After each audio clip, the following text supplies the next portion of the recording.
Bonjour et bienvenue au Café des Coins. Nous allons tout de suite commencer l'exploration de la blockchain et de la crypto-monnaie avec David. Où nous emmènes-tu aujourd'hui, David? Eh bien, mon ami Moïd, aujourd'hui, notre voyage nous consiste à aller au cœur de l'actualité brûlante des crypto-monnaies. Première escale, Hong Kong, où l'aube d'une révolution se profile, avec le lancement du premier ETF Bitcoin au comptant. Et ensuite, cap vers les US, où le gouvernement détient un trésor caché de Bitcoin. Cette réserve gigantesque, pouvant influencer le marché mondial, suscite des questions et des théories. Est-ce que les US, les amis, peuvent lancer le bear market? C'est la question qu'on va se poser ce soir. La question de la semaine, on l'a oublié la semaine dernière, les gars. On va la refaire tout de suite. La question de la semaine est la suivante. Quelle va être la prochaine crypto-monnaie à avoir son prochain ETF? Mettez-le en commentaire. Les personnes qui trouvent la bonne réponse seront peut-être éligibles à un très beau cadeau chez nous de la part du Café du Coin. Sauf ceux qui mettent XRP. Voilà, ceux qui commentent XRP, bien sûr, ils n'auront rien. Ouh là là, est-ce que les US peuvent lancer le bear market? Bon, j'ai envie de te dire, vu leur réserve de Bitcoin, ça m'étonne toujours qu'ils en aient autant. Hein. Les amis, vous le saviez, vous, que les Américains avaient près de 200 000 bitcoins, soit plus que MicroStrategy, qui est l'acteur le plus connu de la crypto en termes de possession de bitcoin. Moi, je l'ai appris. Je pensais qu'ils avaient peut-être 120, 150 000, mais 200 000 bitcoins. 200 000 patates de bitcoin. Non, 200 000 bitcoins. Mais alors, du coup, la question, moi, c'est est-ce que vous pensez que les États-Unis ont plus de bitcoin que la Chine, ou que c'est la Chine qui a quand même plus de bitcoin que les États-Unis? Moi, j'aimerais bien savoir. Hein, c'est un combat que j'ai envie de faire. États-Unis, Chine. États-Unis, presque 200 000. Combien de bitcoin à la Chine? Ça, franchement, je pense que. Ça sera de Mais Satoshi, c'est la Chine. Voilà. T'imagines si. Parce que Hong Kong, c'est la Chine. Non, mais écoute, je pense que la Chine a bien plus de bitcoin que les États-Unis. C'est que des spéculations hein, de ma part. Mais je pense qu'ils sont assez malins pour avoir gardé pas mal de. Et avoir saisi pas mal de bitcoin lorsqu'ils ont fait les raids chez les mineurs, etc. Donc là, c'est quoi? C'est les States. 200 000 bitcoins dans leur musette. Est-ce qu'ils pourraient faire dump le marché en mettant ça donc à vendre sur les plateformes? Est-ce que ça serait l'intérêt des States? Ouais, là, on parle de 2000 bitcoins en premier lieu. Donc, c'est tout ce qu'ils ont saisi à l'époque de Silk Road, hein, dans l'époque du Dark Web, c'était le eBay du Dark Web. Là, c'est comme tu le dis, 2800 bitcoins. Est-ce que ça va faire bouger déjà cette première vente, David? Non, c'est pas le quotidien, on va pas dire ça, mais c'est la routine en vrai. Par contre, c'est quasi rien, hein, parce qu'ils en ont 190 000. Le but pour eux, ça va être de vendre, je pense. Oui, mais les gars, on en a parlé de ça. On a vaguement parlé de ça il y a 6 mois, 1 an, où on disait que on pense qu'ils sont quand même assez raisonnés et assez réfléchis pour pas faire ça. Je pense pas qu'ils aient un intérêt à faire ça. Je pense qu'ils vont peut-être le conserver pour voir jusqu'où ça va aller. Je pense. Oui, mais à un moment donné, ils vont bien le vendre. Le but du gouvernement, c'est pas d'avoir 200 000 bitcoins et même si le bitcoin passe 300 000. S'ils vendent à coût de 2800, ça devrait aller en soi. C'est la question que je me posais. Vous pensez qu'ils vont continuer à vendre par palier pour pas influer le marché avec une vente trop forte et une pression vendeuse trop importante qui puisse enchaîner des liquidations derrière? Moi, j'ai envie de te dire, aujourd'hui, c'est pas dans leur intérêt d'aller planter le marché du bitcoin. Si demain, ça voulait être dans leur intérêt, tu vois, de tout mettre sur le marché et de faire planter le cours. Est-ce que tu te dis pas qu'ils vont peut-être attendre que le BTC, je sais pas, pète les 100K ou quoi pour pouvoir faire ça? Ou est-ce que c'est pas un peu trop tôt pour qu'ils foutent le bordel? Le gouvernement, je dis pas qu'il est à 8 milliards près, tu vois, parce que là, ça représente 8 milliards, donc c'est 200 000 BTC. Même s'il n'est pas à 8 milliards près, là, il en profite aujourd'hui, tu vois, il vend à coût de 3 000. Si demain, vraiment, c'était dans son intérêt que de vendre l'intégralité de sa musette, croyez-moi que ce sera fait sans aucun... Et votre avis, les gars? Je vais répondre à ma question et comme ça, j'ai envie de savoir la vôtre. Personnellement, j'adorerais qu'ils fassent dump le marché très fortement pour faire une belle mèche rouge, avoir une belle liquidation du marché, faire sortir en plus encore les dernières personnes qui sont assez fragiles pour pouvoir buy the dip vraiment très fortement avant qu'on reparte vraiment. Non, mais attends, s'ils vendent tout, Moïd, parce que c'est gentil de dire ça, hein. Bien sûr que si le prix de BTC retourne à 3005, tout le monde a envie d'en acheter. Quelle est la news qui va envoyer le BTC à 3005 et qui va nous dire attendez les gars? Moi, je pense pas bien gentil. Franchement, ils vont pas mettre ordre spot 190 000, allez boum, sell. Non, mais t'as compris. Imaginons, je te dis demain, c'est dans l'intérêt des States que de faire un flash crash. Ils peuvent très bien te laisser de prendre, tu sais, la parole gouvernement, t'annoncer 2-3 nouvelles négatives en termes de régule et t'envoyer 100K, tu sais, sur le marché.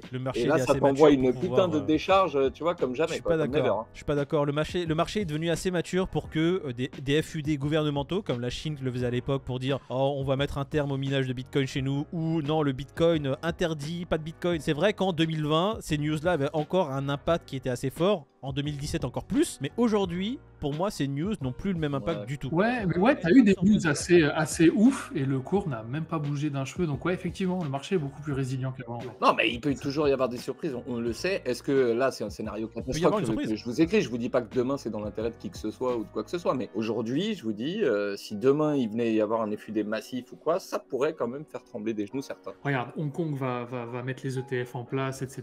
Donc tout est adopté, t'inquiète pas, on a le cuir tanné. Oui. On a Qui l'habitude. a le cuir tanné? Hong Kong, la Chine, Ah bah, qui ça? Hong Kong, c'est le prolongement des US en termes de business. Donc voilà, ils suivent le pas. Eh, tu sais que alors, on parle de prolongement des US. Non, Non. là c'est Hong Kong qui était même au devant des US. Hein. C'est pour ça qu'on parle de l'Asie comme vraiment le hub et l'impulsion, on va dire, mondiale au niveau crypto-monnaie. C'est parce que les régulations qu'ils ont mises en place sont très claires. C'est les premiers à avoir vraiment mis des règles assez transparentes pour que les gens puissent développer des entreprises et développer des projets en crypto-monnaie. Ouais, et pas un coup oui, un coup non, tu sais. Ouais, comme non, les, c'est ça. comme les US. Exactement.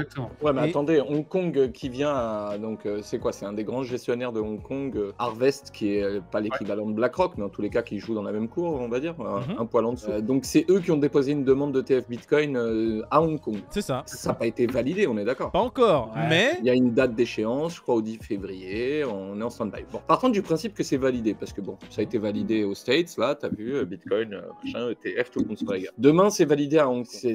Ça profite à qui cette histoire? C'est les Chinois qui vont profiter de ce marché-là, les gars. L'Asie. Ah, la Chine va profiter de l'Asie en soi, c'est sûr, parce que je pense que tous ceux qui auront envie de s'exposer à l'ETF Bitcoin, du côté Asie et du côté chinois, vont se rabattre sur Hong Kong, les gars. moi j'ai une Plutôt question que à d'aller, poser. tu vois, sur un ETF américain. J'ai une question à poser justement à ce niveau-là. Est-ce que vraiment les retails vont profiter de cet ETF Bitcoin asiatique, chinois, entre guillemets? Quelles sont les règles pour les investissements des retails en Asie? Parce que peut-être que le petit porteur n'a pas le droit d'investir sur ces ETF. Ça se trouve, c'est que des grosses fortunes où il faut avoir. Tu sais qu'il y a un système aussi aux États-Unis où t'as pas le droit d'investir sur tous les toutes les Ah, mais c'est valeurs. sûr, hein. Tout ce Mhm. qui se passe à Hong Kong en ce moment, c'est institutionnel. C'est pas le petit porteur, il me semble, qui a droit. Hein. Vous, dans notre communauté, Ouais, si vous ça pouvez a nous vérifié, informer mais dans il les faut- commentaires, ça serait vraiment cool. Moi, je trouve que c'est juste un signal fort qui est envoyé après les États-Unis par l'Asie pour dire écoutez, de toute façon, nous on était devant les États-Unis, ça va être un prolongement. Et c'est pour ça qu'on est en train de dire que on pense que cet ETF va être peanuts. Hein. Ça va être accepté, il n'y aura pas forcément enfin, peut-être un report parce qu'il y a certaines règles qui sont pas forcément respectées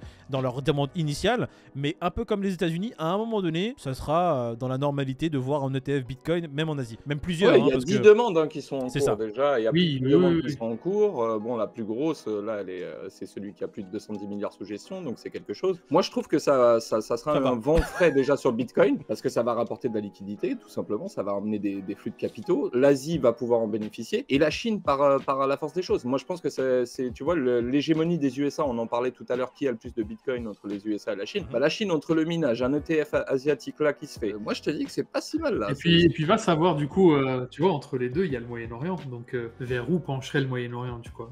Ce sera sûrement vers l'Asie plutôt, tu vois. Ouais. Donc En tout cas, ça peut être bénéfique que pour le volume que ça va apporter sur Bitcoin. Bon, Moi, après, c'est ce que je vois. on va quand même se rappeler que l'ETF Bitcoin accepté aux États-Unis n'a pas changé grand-chose pour le Bitcoin, voire même a provoqué un petit. Ah, ça avait été pricé avant, on va dire. Et voilà. Moi, j'ai une dernière question, c'est que on connaît la capacité des Chinois et des gouvernements chinois à bloquer les fonds des grosses fortunes sur le territoire chinois. Ils n'aiment pas que les fortunés chinois puissent, on va dire, faire une fuite de liquidité ailleurs. C'est pour ça qu'en fait, même les plus grosses fortunes chinoises sont malheureusement bloquées par le gouvernement. Hein. Ils ont pas une... On l'a vu avec Jack Ma qui a disparu. Voilà, on va appeler un chat Ouais, un mais chat. Hong Kong, ça serait plus ou moins neutre. Du coup, ça serait plutôt bénéfique, je pense. Est-ce que la Chine va accepter que les grosses fortunes puissent investir sur les crypto-monnaies et avoir un asset qui est très facile à bouger? Ça, c'est une autre Ça va question dépendre encore. à quelle hauteur et ça va dépendre tant qu'ils auront. Tu vois, il y a plein de intérêt. questions pour un pays comme celui-là qui, on le sait, a des régulations très strictes.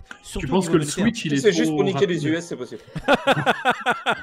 Si on peut leur mettre, on y va à fond. Non, Allez, mais hop. écoute, non, c'est un Deux avis, hein. ETF. Moi, c'est des Vous en questions que ferez je deux. pose parce que c'est des questions que je me pose en fait. Et j'aimerais que vous répondiez à nos questions. Si vous avez la réponse ou un début de réponse ou si vous voulez avoir cette réflexion avec nous, mettez-le en commentaire et nous, on sera ravis de participer à ce brainstorming, surtout sur les Asiates. Le prochain à mettre en place des ETF en pagaille, on a eu les États-Unis. On a la Chine qui va justement enjoindre le pas comme on le voit avec cet article. Vous pensez que l'Europe va vraiment avoir en pagaille des ETF qui vont être mis en place pour la prochaine étape? Faut réfléchir d'abord. L'Europe réfléchit beaucoup. L'Europe va déjà faire 3 meetings, 4 calls, le Shime, et puis on verra plus tard. Ah, d'accord. L'Afrique, il viendra avant l'Europe, je pense. Ouais, je te jure. Ok. Même le Moyen-Orient, je pense. Hein, genre... Oh, Non, oui. le TF peut-être. ETF oui, Dubaï. sur le marché européen, ça peut arriver, ça peut arriver. Bon, Bon écoute, Ouais, y a de on l'oseille va à faire. suivre ça de très près. De toute façon, comme on le dit, hein, le marché, vous avez vu la vidéo d'hier. Si vous ne l'avez pas vu, allez dans le petit coin, cliquez là, hein, ou allez en fin de vidéo, vous allez avoir la vidéo très intéressante. On l'a vu Ils dans l'ont la pas vidéo vu. d'hier. Le marché pré-explosion, peut-être là, ce qui va se passer en 2024-2025 va être assez fou. Avant le shitcoin de la semaine, vous avez vu cette information sur les ATM Bitcoin là? Moi qui suis allé en Oh, Espagne les acheter ATM des... passoires. Le petit hack qui va bien,